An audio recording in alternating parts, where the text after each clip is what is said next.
What's up, bunkered? So I do not know the strategy here, but I'm gonna guess that it's another Thor push. I'm just gonna 8x until we find out what you're doing, and then back up and talk about it because it's silly to talk before we know what the intention is about your actions. The second gas super early with no factory kind of bugs me. You should never be making your second geyser before your factory. Looks like it is going to be a Thor push. This reactor core seems a little early, and the armory seems a little late. I'm kind of surprised that you're rallying your command center over here too. I think that must be a mistake. You're poking out to make sure he doesn't see you coming with these first Hellions, which is a reasonable thing to do. But I feel like you're, just like in the previous game, you're delaying this first Thor so that it's not even out until 8:30, and your second Thor comes out at 9:30. And I feel like you could get Thors a lot earlier, and against a 6-minute Baneling bust, having whatever it is you had at 6 minutes, you're gonna regret that at some point. You have 2 Marines and a Hellion. You're holding the watchtower though, so you're not gonna get caught off guard by anything. Anyway, I like it. I like one base play. Cleanliness matters so much more than macro play. In macro play, as long as you eventually spend all your money, it doesn't matter so much how cleanly you did it. But in one base play, every building you have should constantly be being used, and you should get the crucial buildings for your build as quick as is physically possible. So you want that factory at 3:30, you want the armory to start at 4:30, and you want your first Thor to start at 5:30. And your first Thor is going to start at 7 minutes instead of 5:30. So it's like a minute and a half. That's like a Thor and a half that you're cutting. But that's okay, whatever. Your gas is climbing up and you have nothing to spend it on. And the reason your gas gets so high is because, like I said, if you're basically the only thing you can spend gas on with this build is upgrades, Blue Flame, and Thors. So if you delay that first Thor, you're making a stockpile of gas that you just can't ever spend because you only have one building that can possibly spend gas. So if that building isn't spending gas as quickly and as efficiently as possible, gas will pile up and you'll just have gas. Nothing you can do about it.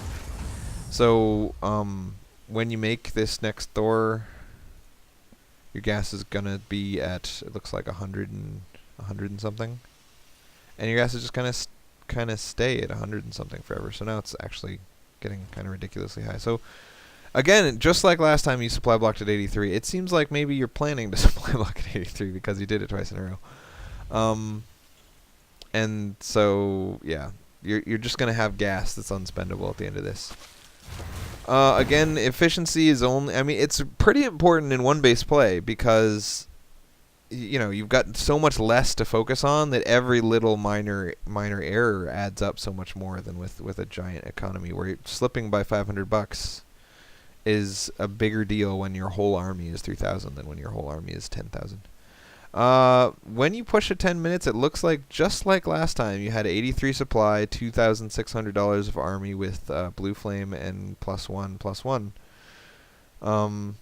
So that's 3,000, exactly 3,000. So again, you're $500 short, and again, that $500 is in the bank. You could have spent it, you just didn't.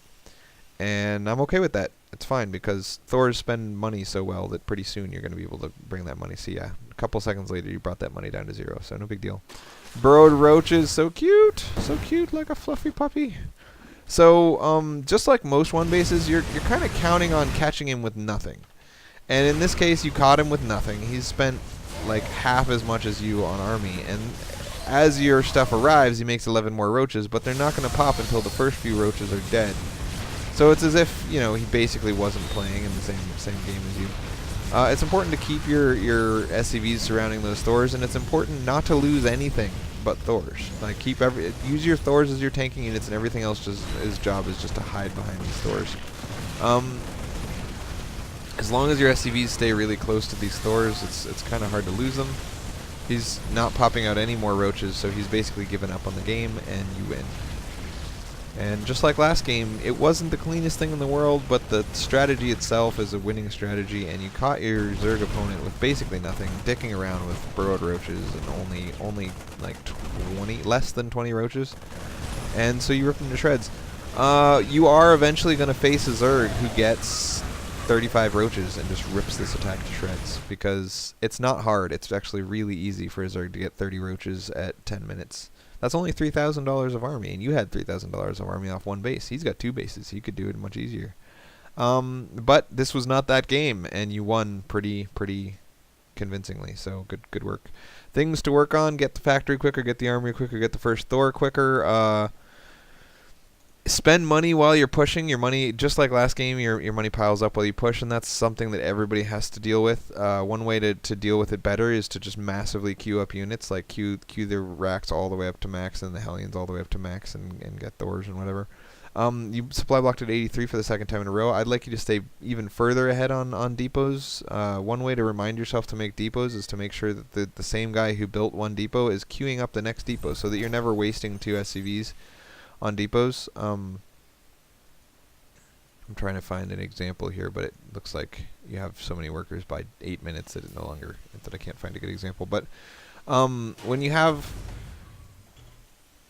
let's see, I think you might actually be doing it, using the idle worker thing to remind yourself to make workers. So yeah, you're keeping up on workers pretty well, and then it's just right now when you're thinking about the attack that you first start to fall behind on workers. I don't know if that's because you're trying to clear the watchtower or what's going on. Complete. Yep. So those little depot workers are idle, and they're waiting to remind you that you need depots, but just didn't quite catch on. That's cool. That's fine. These are all pretty minor things. I mean, you did this well enough that I don't have a lot of big complaints about what happened. Over here, you have your army composition is $1,000 of Thors, $800 of Hellions, and $700 of Marines. So you're about half Thor in your composition. So if everything but your Thors dies, you're still at half strength. And that's cool. But I really dislike that all of your Hellions are kind of in the front tanking. I would like for the first thing the spine crawler hits to be a Thor. And when these, especially since you're not making medevacs, nor should you, anytime a Marine gets hit by anything, that's really bad, because that's damage that will never be repaired. Whereas anytime they hit a Hellion or a Thor, it's like it's guaranteed to be repaired. So I would like these Thors to be in the front instead of in the back. And that's all I got.